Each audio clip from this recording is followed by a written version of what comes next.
Praise the Lord, mighty prophet of the Lord. Amen. Now, the Lord again has spoken with me.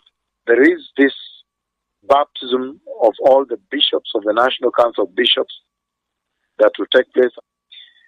There is a baptism that is prepared. It has been a long time in coming for all the bishops for their cleansing before the ordination service, before the sacred service of consecration that will take place at the Riverside Drive.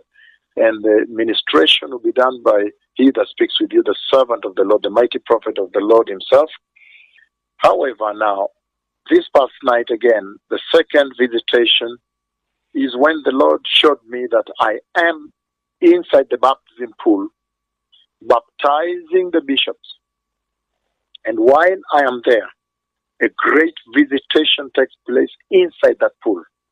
I see myself in the baptism pool, but as I baptize the bishops, then all of a sudden, I am instantly transfigured in the pool. There is a transfiguration that takes place in the pool this coming Friday. And he that speaks with you is totally transfigured in a flash, in a swift flash like lightning.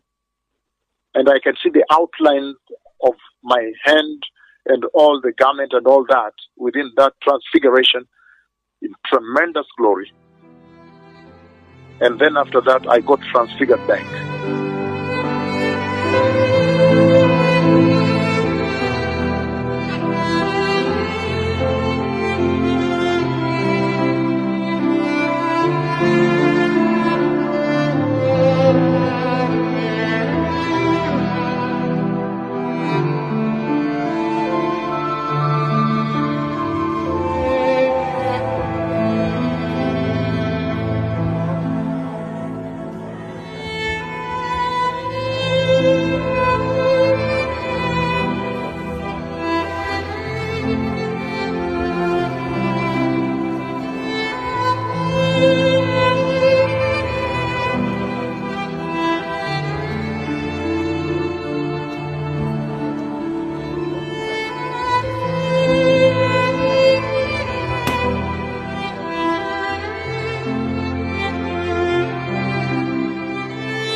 and he that speaks with you is totally transfigured in a flash, in a swift flash like lightning. And I can see the outline of my hand and all the garment and all that within that transfiguration.